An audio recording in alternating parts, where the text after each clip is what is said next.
皆さん、 Bonjour à こん tous. にちは。この広島には、私は実に C'est la première fois en 20 ans que je reviens à Hiroshima. 参りました。そして昨日、 Quand je suis descendu de l'avion hier, 最初に la première chose que j'ai ressentie, ことが、誰か c'est que ce n'est pas seulement une personne qui s'en 大勢 réjouissait, の mais 人たち beaucoup. が喜んでいるんです。非常に喜んでいるのを、 Je pouvais ressentir leur enthousiasme. この地はおそらく本当に Ce que ce lieu requiert plus que 真理という tout, ものが必要な c'est la 地な vérité. のだろうと思います。最初からこういう話をするのは J'hésite 多少 à débuter ce discours par ce type de commentaires. 実を言いますと、 Mais tandis que je me trouvais en voiture sur le chemin de l'aéroport, はるかなる j'ai vraiment pu entendre de très haut les voix de ceux qui exprimaient ce contentement. それはこの地を中心にして C'est parce qu'il y a plus de 40 ans, 今から40 tant de gens ont été tués ici, à Hiroshima. ありますけれども、まだ多くの人たちは Et leurs esprits 十分に n'ont pas 救われ tous てい été ない secourus jusqu'ici. ままになっていることもあるのです。そのために天上界の多くの Beaucoup d'anges dans le 光 ciel の天使たちがまだまだこの地で travaillent encore ici 一生 avec 懸命に ardeur. 働いておられるのです。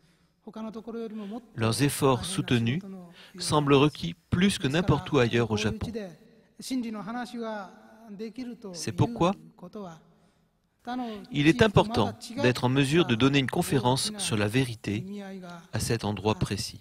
このように考えております。4000人の皆さんが Aujourd'hui, 4000 personnes écoutent cette conférence et pourtant, vous n'êtes pas mon seul public.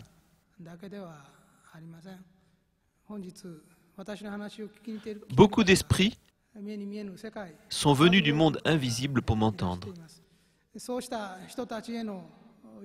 La conférence de ce jour sur le thème de la reconstruction de votre vie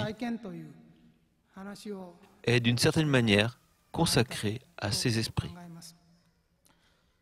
この人生の再建というテーマで、 Laissez-moi tout d'abord résumer ici 一体なんで ce dont je vous parlerai aujourd'hui. そういう結論をまず最初に申し上げるとするならば、不幸もあるでしょう。 Il se peut que vous fassiez dans votre vie l'expérience de désagréments, d'échecs ou de revers. Mais quelles qu'en soient les circonstances, vous pouvez faire un pas de plus vers le bonheur. Pourquoi ne pas explorer cette idée?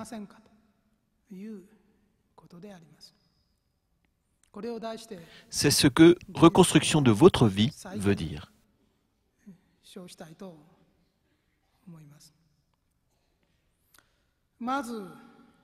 Il y a quelque chose que je dois énoncer en premier lieu, ici même.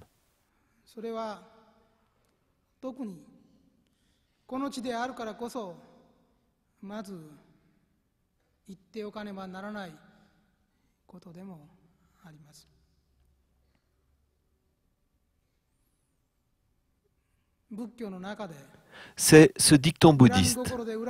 Une rancune n'efface pas une autre rancune.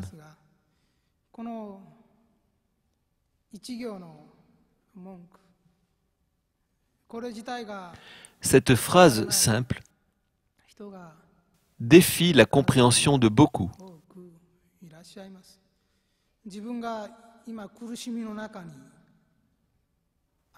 Confronté à la douleur ou au reproche, à la maladie ou au revers de situation,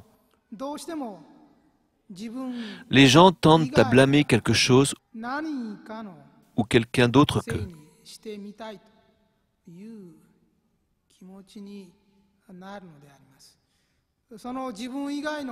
En réalité, ces pensées négatives sont exprimées non seulement comme un mode d'action qui permet d'éviter ce à quoi l'on devrait se confronter,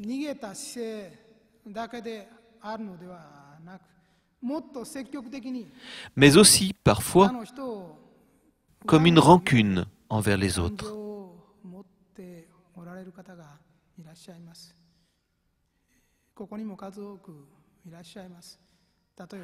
Plus de 100 000 personnes ont été tuées instantanément dans l'attaque absurde que constituait le largage de la bombe atomique.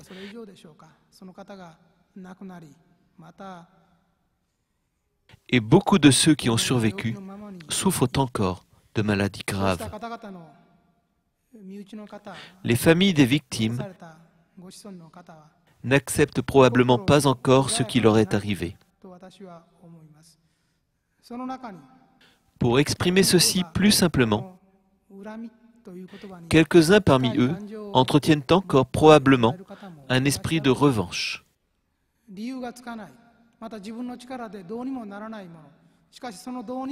Lorsque quelque chose d'inexplicable ou quelque chose hors de votre portée modifie complètement votre vie,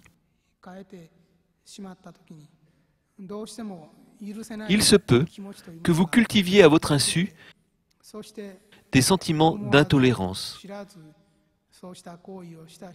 et en vouliez à la nation et aux gens qui ont provoqué ce dommage.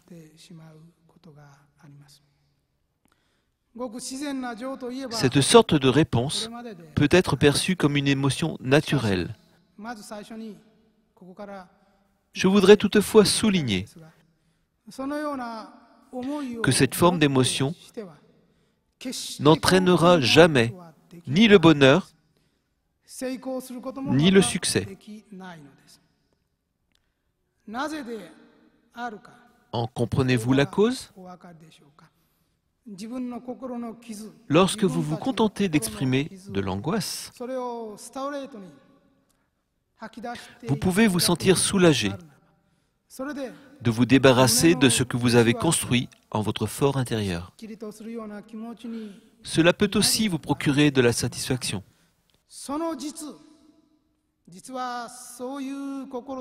Mais en réalité, vivre jour après jour avec de tels sentiments revient à abreuver votre âme de doses de poison semblables à l'arsenic.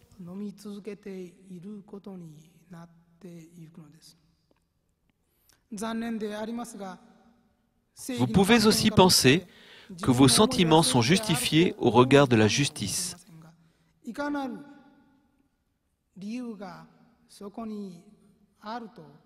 Il y a cependant un principe spirituel auquel nul ne peut échapper.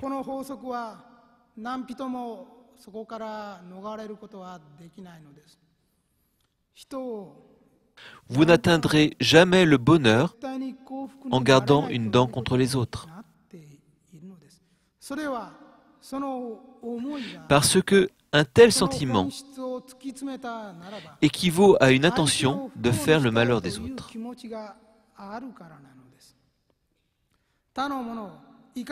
Quelles que soient les raisons qui sous-tendent votre attitude, toute intention de nuire aux autres va à l'encontre de la volonté de Dieu. Non seulement ces pensées dangereuses vont toucher d'autres personnes, mais elles vous reviendront aussi. Telle est la loi.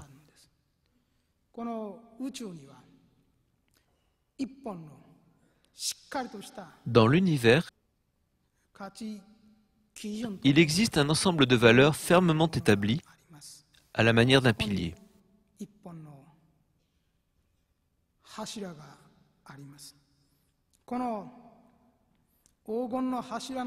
Un progrès et un développement éternel sont promis à ceux qui pensent et agissent en conformité avec ce pilier d'or.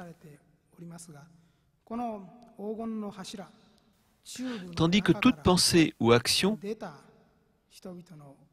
conduite hors de ce pilier ne conduira jamais au progrès de l'âme.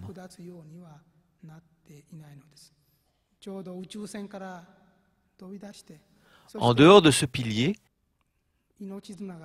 les gens ne peuvent tout simplement pas se diriger comme ils le souhaitent, un peu comme s'ils sortaient d'un vaisseau spatial sans ligne guide.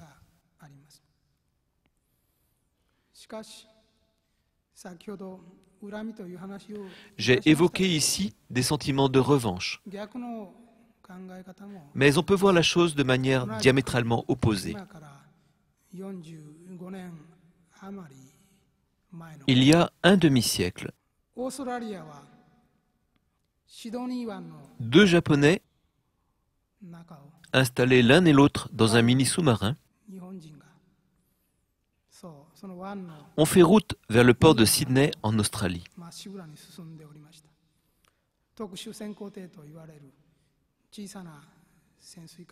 L'avant de chaque engin était équipé d'une bombe. Dès que leur accès était fermé de l'extérieur, les hommes ne pouvaient plus sortir. C'était une version sous-marine des combattants kamikazes.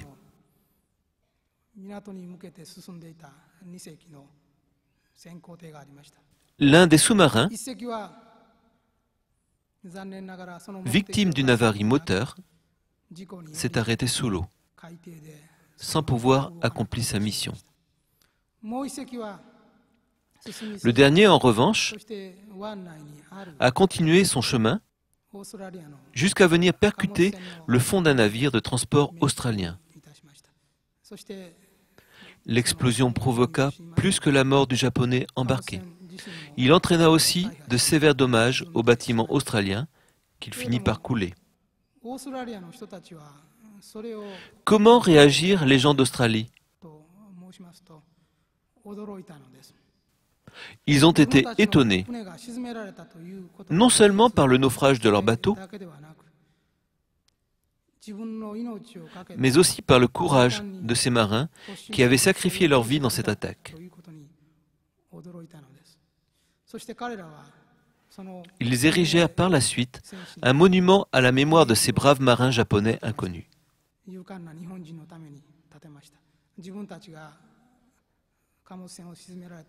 Au lieu de condamner la perte de leur propre navire, les Australiens ressentirent un certain respect pour l'esprit de ces soldats japonais qui avaient été préparés à risquer leur propre vie. Je vois dans la réaction des Australiens quelque chose qui se situe au-delà des notions de bien et de mal, de justice, de pertes et de gains, d'amis et d'ennemis. L'Australie est maintenant en bons termes avec le Japon. Mais jusqu'aux années 1960, les sentiments australiens envers le Japon n'étaient pas très favorables. Pour autant, l'Australie a érigé ce monument non pas à la gloire de la nation japonaise, mais à celle de ces individus qui les ont inspirés.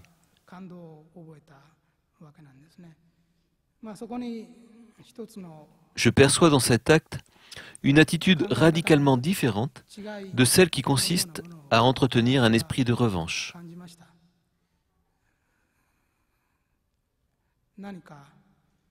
J'ai senti que les Australiens donnaient là la preuve d'une forme de compassion envers d'autres êtres humains qui dépassent leurs intérêts propres.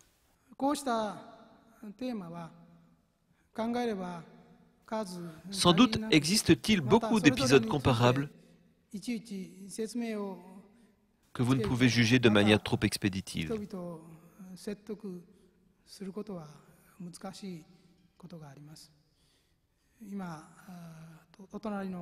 Par exemple, la visite du président de la Corée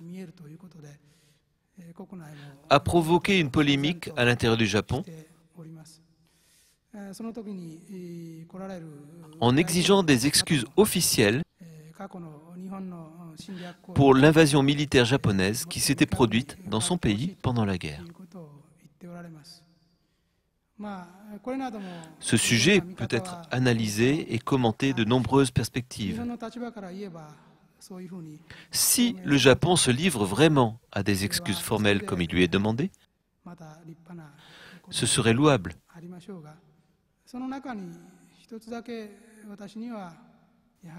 Il demeure pour autant un sujet sur lequel je ne me sens pas très à l'aise. La rancune.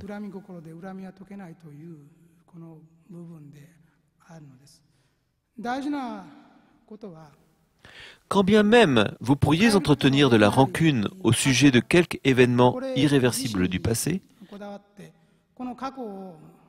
il est impossible de modifier son passé.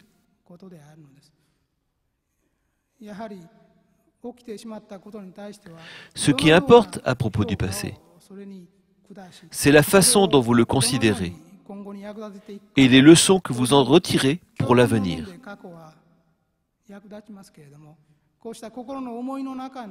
Vraiment, la haine et la rancune n'obéissent pas au temps.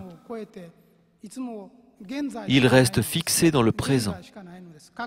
De tels sentiments ne s'estompent jamais et s'intègrent à votre passé, mais se prolongent au présent. Et parce que ce sont des pensées négatives, ils vous retiendront tout au long de vos progrès en direction du bonheur. Ceci est une vérité importante que les gens semblent avoir des difficultés à comprendre. Permettez-moi de vous soumettre un autre exemple. L'Inde a connu dans le passé une industrie du tissage très prospère, basée sur une production importante de coton, jusqu'à ce que la Grande-Bretagne colonise ce pays. La Grande-Bretagne voulait acheter du coton brut et des feuilles de thé d'Inde. Elle avait également besoin de devises indiennes pour les acheter. Les Britanniques eurent donc besoin que l'Inde leur achète quelque chose en retour. Aussi détruirent-ils l'industrie textile du pays. Ceci contraint l'Inde à acheter des produits à base de coton faits en Grande-Bretagne et à vendre du coton brut. Les Britanniques allèrent jusqu'à couper les bras d'artisans indiens de filature. C'est vraiment l'une des raisons pour laquelle l'Inde n'a pas réussi sa modernisation. Elle a manqué, là, l'opportunité de s'industrialiser et a poursuivi du même coup une stagnation contre nature.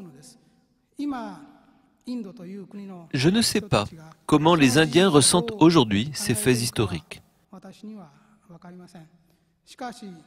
Mais l'Inde a conquis son indépendance il y a un demi-siècle. Si elle continue à entretenir une rancune à propos des événements du passé,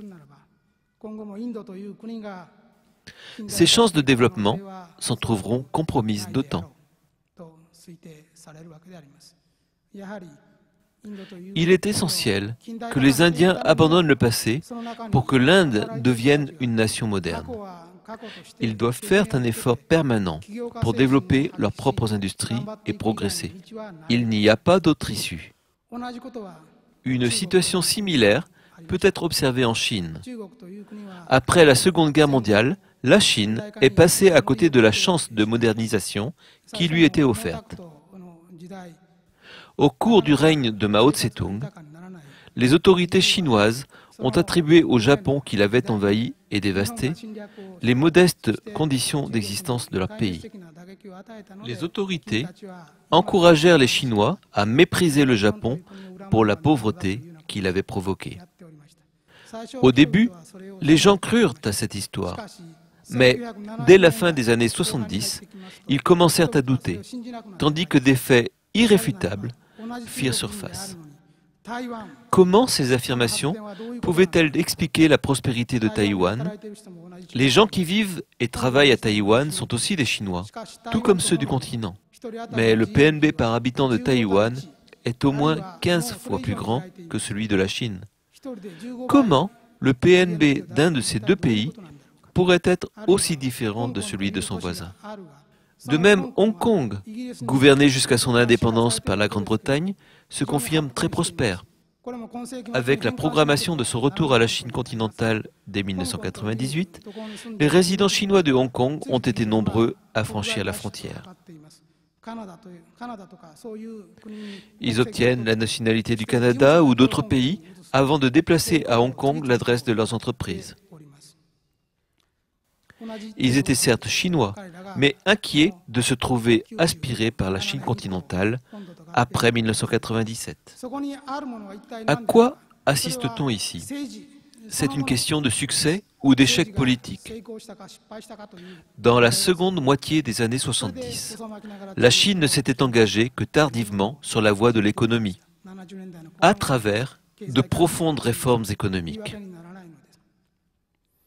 J'ai expliqué ce qui s'est passé au cours de ce siècle à l'échelle d'État, mais mon intention première était de vous indiquer que vous pouviez être confronté à des situations similaires à un niveau plus personnel. Supposez que vous soyez malchanceux ou malheureux. Si quelqu'un venait à vous demander pourquoi, vous seriez sans nul doute en mesure de fournir des raisons. Vous pourriez expliquer avec facilité et persuasion les raisons pour lesquelles vous êtes parvenu à une impasse. Un jeune homme pourrait attribuer par exemple les difficultés de sa vie professionnelle à un échec subi lors d'un examen d'entrée. Un autre peut attribuer sa malchance à la rupture de son mariage, que la femme qu'il voulait épouser l'ait refusé, ou qu'il se soit embarqué dans une vie conjugale qui se termine mal rapidement. Un autre encore peut s'être lancé dans une nouvelle affaire qui fait banqueroute en une année ou deux. Lorsque vous interrogez les gens sur leur niveau d'insatisfaction, chacun peut, sans difficulté, évoquer une raison pour sa misère. Et la plupart de ces raisons, sans doute pour 80 à 90% d'entre elles, seront reliées à des causes externes. C'est presque toujours le cas pour ceux qui n'ont pas étudié la vérité. Bien sûr, il y a des exceptions. Certains ont eu la chance de recevoir une bonne éducation de leur famille ou de disposer d'amis pour les guider dans une réflexion sur eux-mêmes. La plupart recherchent cependant à l'extérieur d'eux-mêmes les causes de leur échec.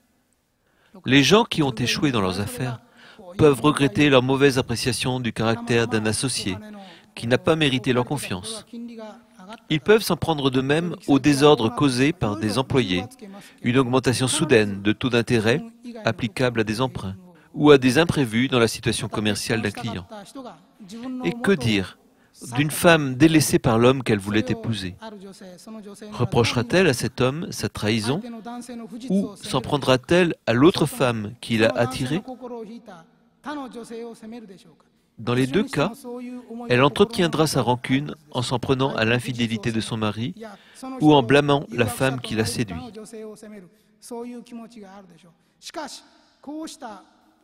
Mais elle n'atteindra jamais le bonheur si elle se lamente dans le déni ou le ressentiment. Un tel comportement ne la rendra que plus misérable.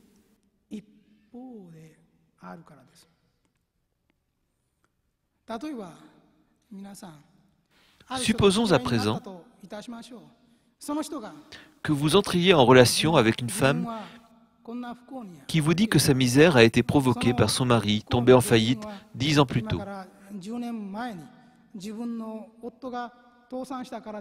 Elle a souffert depuis lors les moments les plus amers de sa vie, tandis que ses dettes ont continué de s'accumuler.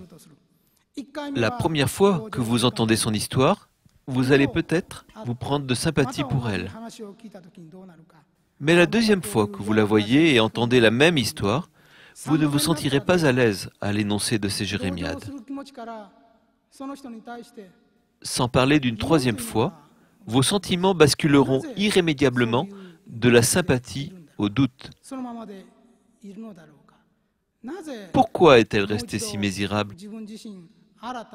Pourquoi ne reprend-elle pas tout en main?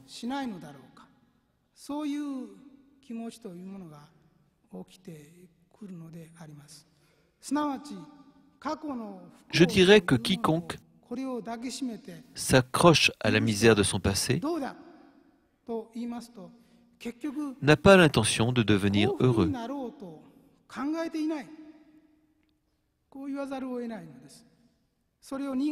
C'est justement parce que cette personne reste fermement agrippée à la malchance et lui est si attachée que lui ou elle exercera une influence négative sur les gens qui l'entourent.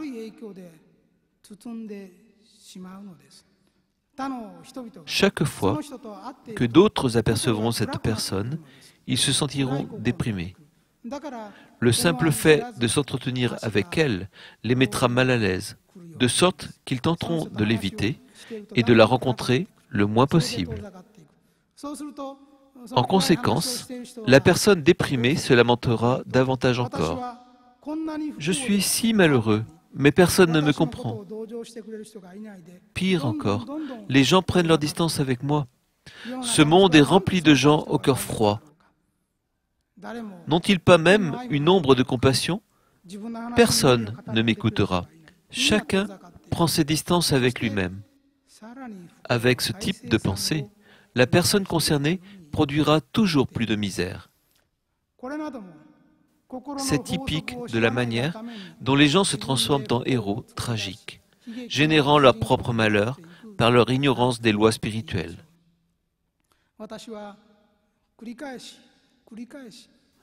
C'est bien là le point sur lequel je veux insister de nouveau.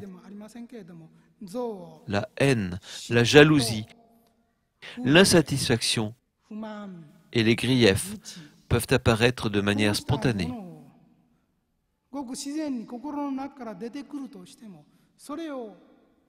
Mais si vous ne les contrôlez pas, cela revient à faire sortir librement de votre bouche les bêtes contenues dans votre pensée.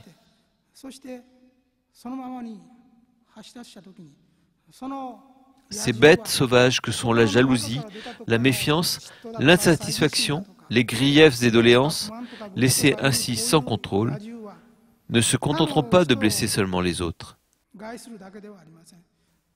Elles vous reviendront pour vous blesser. Merci de ne pas oublier cela.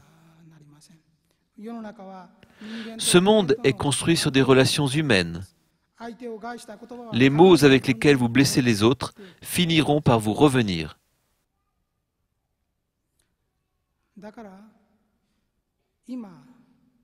Aussi, si vous vous trouvez au cœur d'une épreuve difficile ou d'une adversité de la vie, et si vous êtes rempli de rancune, vous devez commencer par contenir vos pensées négatives.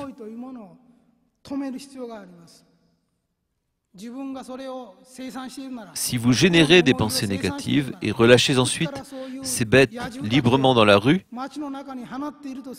vous devez installer une clôture pour les contenir. Si vous ne les enfermez pas, elles se feront sauvages et causeront du mal à vous et à autrui. En tout premier lieu, vous devez donc les retenir à l'intérieur, comme toute forme de pensée négative. Quel que soit votre degré d'infortune, solliciter l'attention des autres ne vous apportera jamais un vrai bonheur. Si vous êtes content que les gens éprouvent de la compassion pour vous, vous ne résisterez pas à une tentation d'accoutumance, à la satisfaction superficielle que provoque la sympathie des autres. Peu à peu, vous commencerez à vivre comme un perdant, toujours à la recherche de la pitié des autres. C'est un mode de vie autodestructif Et vous avez besoin de savoir que la pitié pour vous-même ne vous conduira nulle part. Cela mène toujours à une impasse, quelle que soit la fréquence avec laquelle vous pensez à vous-même. En premier lieu, vous avez besoin de prendre conscience de tout ceci. Et c'est une fois que vous êtes conscient de cette vérité que vous réaliserez que ces pensées négatives sont en fait une forme déguisée de lubie, un désir de recevoir des autres ou de prendre d'eux. Il se peut que vous deveniez plus exigeant, mais le désir insatiable de recevoir, qui constitue votre envie, ne s'étanchera jamais. C'est un puits sans fond, comme le piège de sable d'un fourmilion ou un trou noir qui ne se remplit jamais, mais capte sans cesse tout ce qui l'entoure.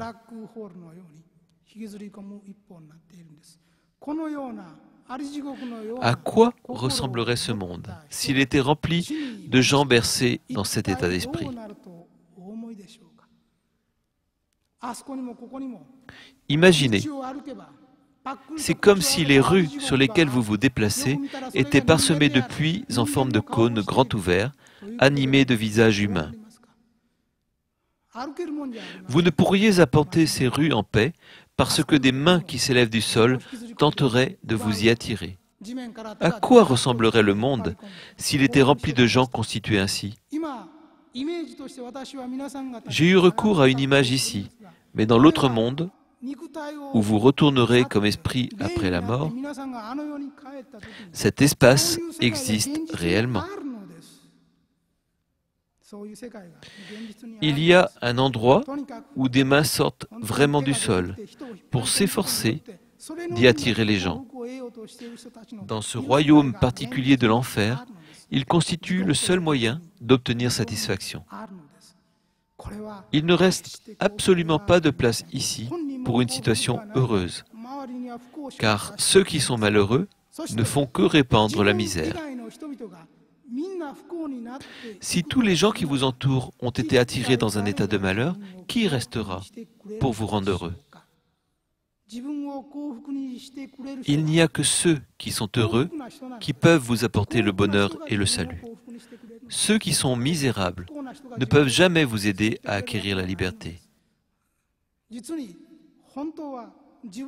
Si vous voulez réellement vous libérer de la misère et atteindre le bonheur, il est très important qu'augmente le nombre des gens heureux dans ce monde. Alors, même si vous vous estimez envahi de douleur, de besoins et d'insatisfaction, arrêtez de penser de manière négative. Efforcez-vous plutôt de penser à la place. Ceci est certainement une situation difficile, mais que puis-je faire au milieu de cette mise à l'épreuve? Il y a certainement quelque chose que je peux faire, une modeste contribution dont pourrait bénéficier le monde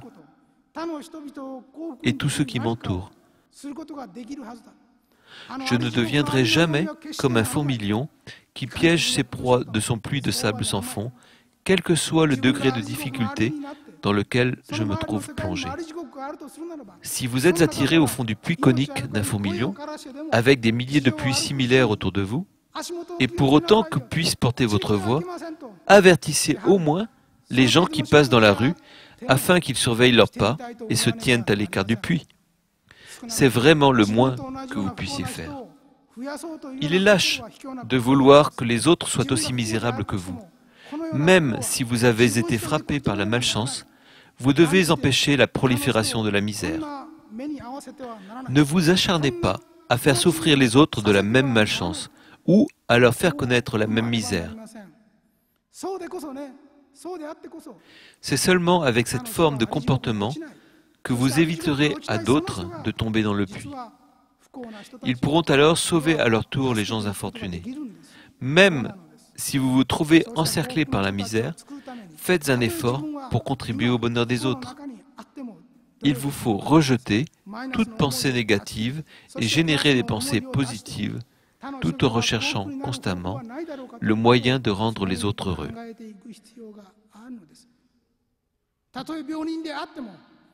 Même une personne malade peut rendre d'autres heureux. Tout comme un docteur malade peut aussi soigner ses patients. Quel que soit le degré de difficulté dans lequel vous vous trouvez plongé, vous pouvez apporter conseil et réconfort aux autres logés à la même enseigne. Si vous ne pouvez rien faire de positif pour les autres, cela signifie que vous êtes trop préoccupé par vous-même.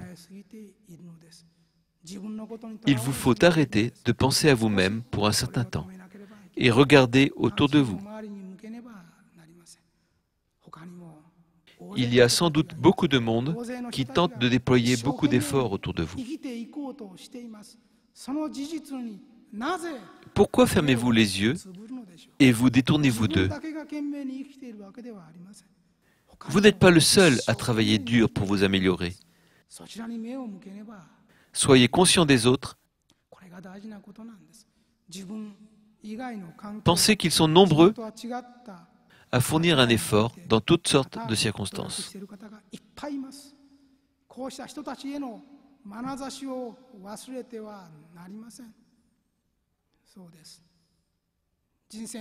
La première étape de la reconstruction de votre vie consiste à cesser toute interprétation négative. Cela signifie d'arrêter d'entretenir une rancune, de jurer ou de blâmer ceux qui vous entourent et les autres gens. La deuxième étape que vous avez besoin de prendre en compte consiste à étudier. Au lieu de vous contempler de manière introvertie, regardez autour de vous et prenez conscience du monde qui vous entoure. Vous avez besoin de savoir quel type de gens vivent dans ce monde, à quelle sorte de problèmes ils se trouvent confrontés dans leur vie et les sentiments qu'ils éprouvent. Observez les autres avec soin. Vous n'êtes pas le seul à souffrir d'un mariage perdu ou à vous trouver séparé de vos parents par la mort. Vous n'êtes pas le seul à souffrir d'une maladie grave ou à avoir échoué à un examen important. Beaucoup d'autres ont fait des expériences similaires. Et pourtant, le chemin suivi par chacun d'eux a été différent. Ils empruntent tous un chemin différent de la vie. Pourquoi en est-il ainsi? Il vous faut en étudier les raisons avec soin. Il y a 2 points sur lesquels il faut vous concentrer dans votre analyse. Le premier est le plus simple.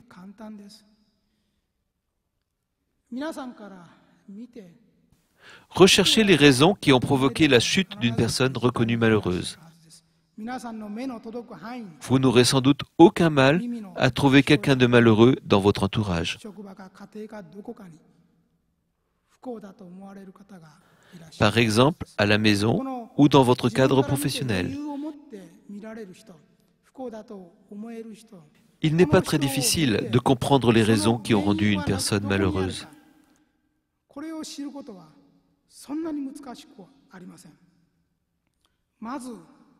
Commencez par étudier pourquoi cette personne est malheureuse. Pourquoi cette personne échoue toujours? Et les causes de son infortune. Vous trouverez un certain nombre de raisons. Recherchez ensuite la plus importante de ces raisons. Il se peut par exemple que vous rencontriez un homme d'affaires qui n'en finit pas d'échouer. Peut-être attribue-t-il ses échecs à la récession, à la trahison de quelqu'un en qui il avait placé sa confiance, à des difficultés de financement ou aux faiblesses de ses employés. Cependant, si vous examinez avec attention ce qui l'a maintenu dans l'échec, il est possible que vous découvriez qu'il est le type même de personnage toujours pressé, impatient ou irrité.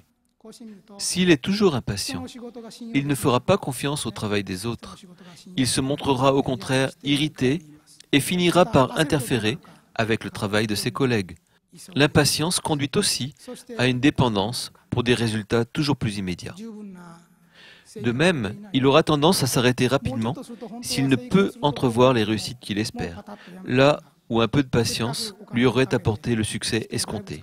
Son impatience lui fait soudainement abandonner ses projets, en dépit de l'argent et des ressources humaines qu'il a déjà investis, et il perd tout aussi soudainement ce qu'il avait préalablement construit. Ce type de personne, impatient, ne possède ni la tolérance ni la compassion requises pour comprendre les autres et leur contexte propre. Parce qu'ils sont tellement préoccupés par eux-mêmes, ils ne parviennent pas à s'entendre avec les autres. Et parce qu'ils sont tellement préoccupés, ils savent qu'ils se retrouvent eux-mêmes sous la pression des résultats rapides qui leur font défaut.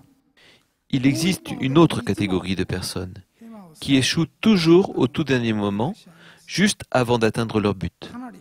Après avoir développé leur projet, peut-être à 80 ou 90% des moyens à mettre en œuvre, ce type de personne commettra une faute d'inattention qui conduira le projet droit à l'échec. Dans de nombreux cas, leurs erreurs seront commises avec des mots. Lorsqu'un homme d'affaires de cette catégorie a atteint les dernières étapes d'une affaire et s'apprête à signer un contrat, il se relâche soudain. D'un mot de trop, il trahit des problèmes inédits. Il peut ainsi glisser sans s'en rendre compte quelque chose du style « Mon dépôt est rempli de marchandises invendues » ou « J'ai sollicité un emprunt, mais la banque me l'a refusé. Vous êtes mon sauveur ». Ces affirmations inquiètent bien sûr l'autre partie et ils décident d'évaluer à nouveau le risque ensemble.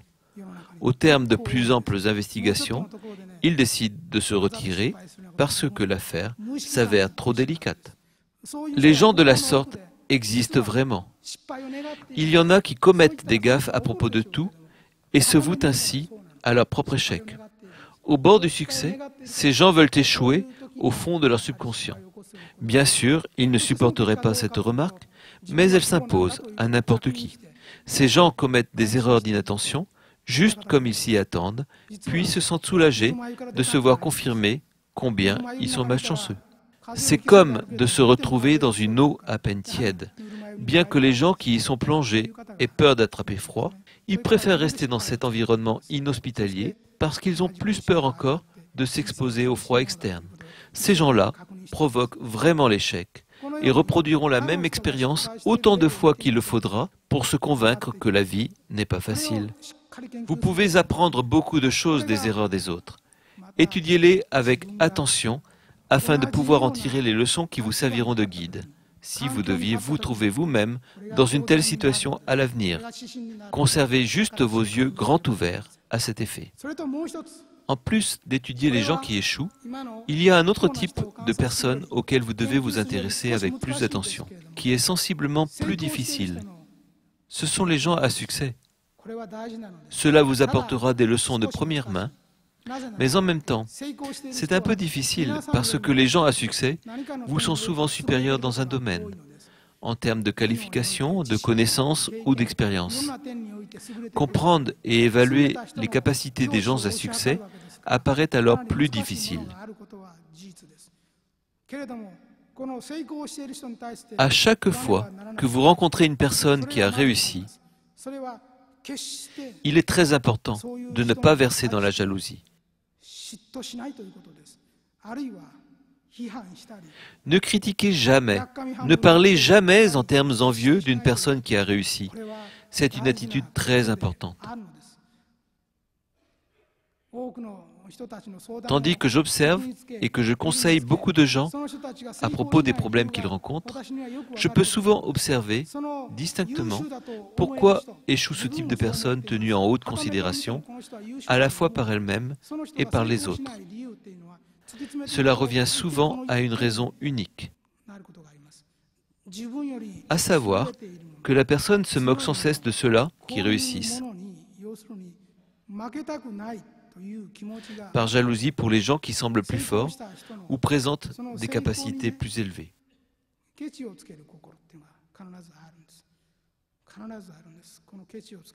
Si quelqu'un présente cette tendance, il est fort probable qu'il échoue, même s'il possède un niveau élevé de capacité. Malheureusement, ce type de personne ne peut pas comprendre les raisons de leur échec.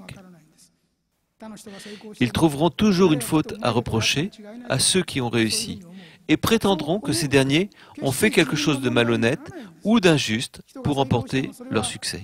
Tant qu'ils penseront ainsi, ils ne parviendront pas à apprendre des autres. Vous voyez pourquoi? Vous avez peut-être entendu une personne dire d'une autre « Il a dû avoir un sacré coup de chance » ou « Il était habile, tout simplement ». Mais si vous désirez être heureux et avez l'intention d'avoir du succès, ne parlez jamais ainsi.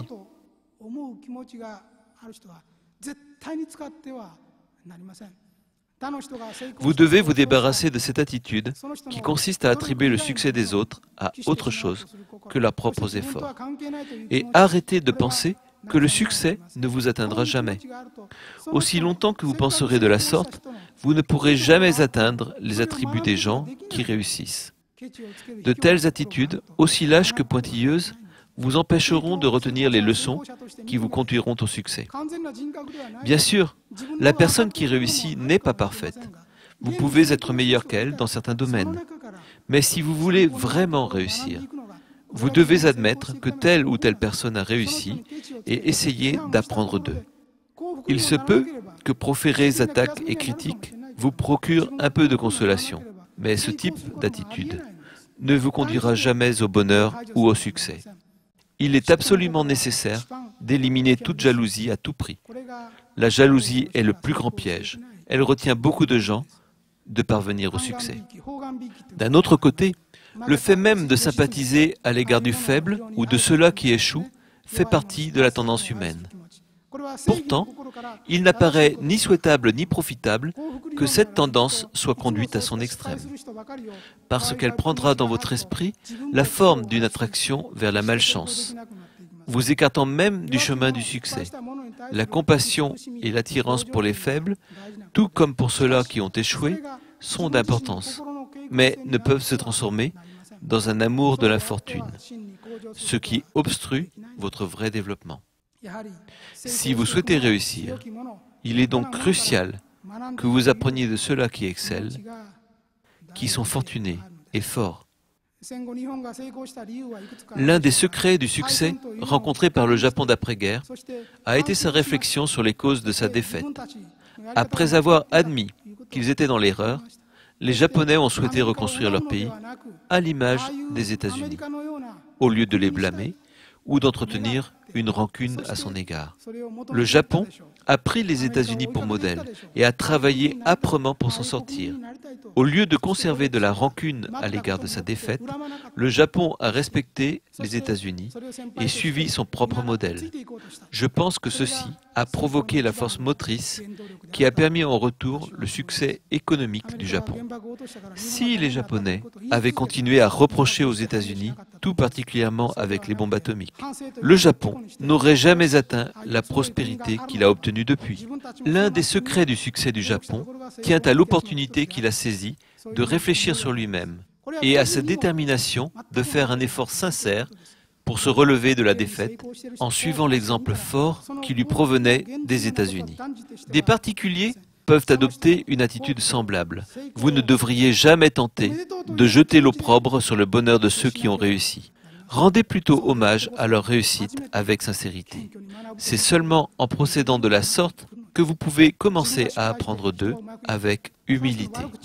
Même si vous avez échoué, quand vous rencontrez les gens qui ont réussi, vous devez d'abord arrêter de dire du mal de ces gens-là. Mais cela ne suffirait pas. Vous avez besoin d'être capable de les louer. C'est seulement à ce moment où vous parvenez à célébrer le succès des autres et à les louer pour avoir fourni un merveilleux exemple que vous pouvez apprendre et progresser grâce à eux. Si vous voulez devenir comme eux, vous devez assimiler leurs traits positifs pour les suivre comme autant d'exemples.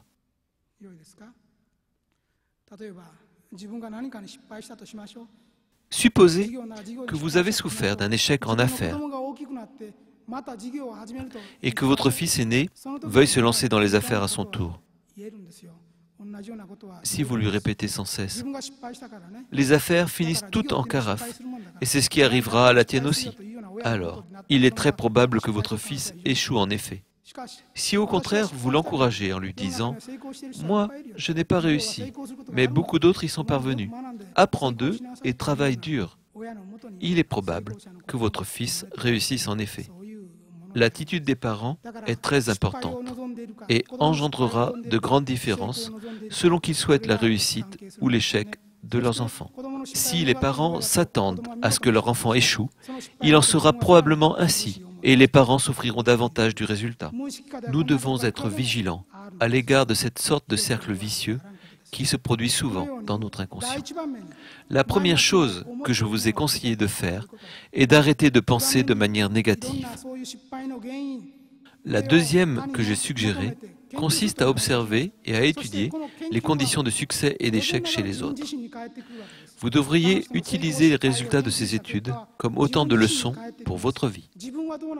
Regardez-vous avec attention. Demandez à vous-même, qu'est-ce qu'il en est pour moi? Est-ce que j'atteindrai le bonheur et le succès dans cet état d'esprit, dans ce style de vie, avec mes capacités actuelles? Prendre pour exemple ceux qui ont réussi. Je devrais corriger les faiblesses de mon caractère dans ma façon de travailler et dans mes relations avec les autres. Gravez ces leçons dans votre cœur. Il est très important d'apprendre par l'observation et l'étude de la situation des autres gens. Pour autant, il y a plus important encore. Une fois que vous avez arrêté de penser négativement et d'étudier les autres avec soin, vous devez accomplir une étape supplémentaire pour poursuivre votre développement. Qu'est-ce qui arrive ensuite? Qu'est-ce qui est essentiel? Voici ma réponse. Elle consiste à avoir des aspirations fortes et des idéaux. Sans eux, vous ne vous amélioreriez jamais ou vous ne progresseriez pas davantage, quels que soient les efforts que vous déployez dans les études. Leur capacité à visualiser des concepts et à inspirer fortement à ces idéaux est l'un des plus grands cadeaux qui ait été offert aux êtres humains. Même si vos réalisations restent éloignées de vos attentes, même si votre performance passée n'est pas très élevée, le fait même que vous n'ayez pas encore perdu vos aspirations signifie que vous avez encore un talent énorme. Prenez conscience de ce que l'on vous a fait don de cette capacité essentielle. Tout commence à partir de ce point. Quelle que soit l'intensité avec laquelle vous vous êtes trouvé frappé par l'infortune, cessez de penser de manière négative. Apprenez des autres, étudiez vous-même avec attention et faites briller votre aspiration. Il est essentiel d'aspirer à atteindre des idéaux plus élevés. Sans cette aspiration, vous ne pouvez pas progresser. Malgré leur intelligence et un bon caractère, quelques-uns ne parviennent pas à réussir. Un bon caractère sous-entend de ne pas abriter la rancune ou de critiquer les autres. Et intelligent signifie qu'ils sont désireux d'étudier. Pour autant, ils sont incapables d'atteindre le succès. D'habitude, de tels gens n'aspirent à aucun idéal. Les idéaux génèrent toujours de l'enthousiasme. Et ceux qui sont enthousiastes attirent vers eux d'autres personnes. Vous devez vous demander comment développer la qualité de votre propre aspiration et faire briller votre cœur de vos idéaux. Des gens peuvent aussi se demander comment ils peuvent vivre avec passion et enthousiasme. Une seule personne donnée en exemple suffirait à vous donner la réponse.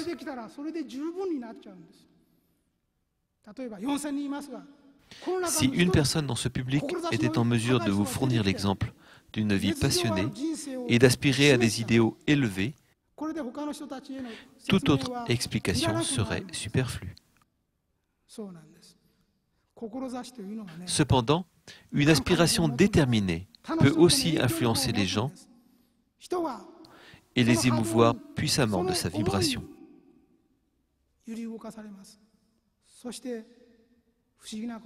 Étrangement, le même enthousiasme parvient à ceux qui s'efforcent de reproduire au mieux leur modèle.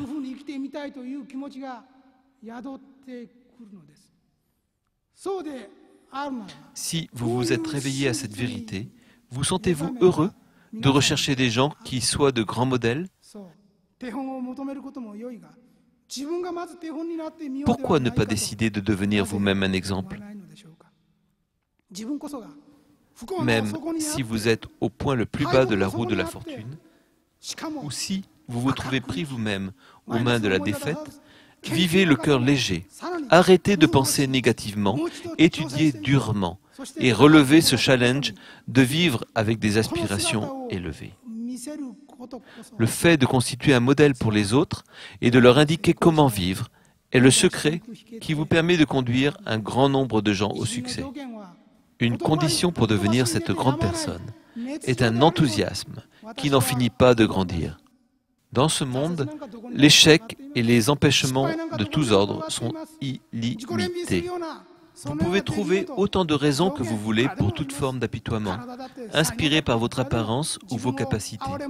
Ce monde est plein de négativité. Mais malgré toutes ces difficultés, je vous encourage vivement à oser les surmonter avec courage. Quel que soit le niveau d'échec de votre vie, efforcez-vous d'émettre une lumière brillante. Quand des gens de cette grandeur apparaissent dans ce monde, celui-ci se remplit de bonheur. Si vous rencontrez des gens qui, malgré leur bonne constitution et leur intelligence, ne parviennent pas à vivre dans le bonheur, vous devez leur enseigner l'importance de l'enthousiasme, de façon à ce qu'ils ouvrent leur porte au bonheur. Laissez-moi résumer ici ce dont je suis venu vous parler aujourd'hui. La première étape, arrêter de penser de manière négative, correspond à l'enseignement de l'amour dans la noble voie quadruple, qui consiste en l'amour, la sagesse, l'autoréflexion et le progrès. Mon message vise à éliminer toute forme d'attachement, à arrêter de prendre l'amour des autres et à commencer à vivre avec un amour qui donne. La deuxième étape, étudier avec application, correspond à la sagesse, qui signifie la connaissance de la vérité, et à l'autoréflexion. Cette étape peut aussi être désignée comme celle de l'autoréflexion qui s'articule autour de la connaissance de la vérité. Enfin, l'aspiration à ces idéaux correspond au progrès. Si vous éliminez les pensées négatives, étudiez avec effort et aspirez à des idéaux de puissance. Vous ne pouvez pas vous tromper. Vous ne pouvez qu'atteindre le bonheur. Fort de ces trois étapes, poursuivez la reconstruction de votre vie. Je nourris de grands espoirs pour chacun d'entre vous. Je vous remercie de votre attention.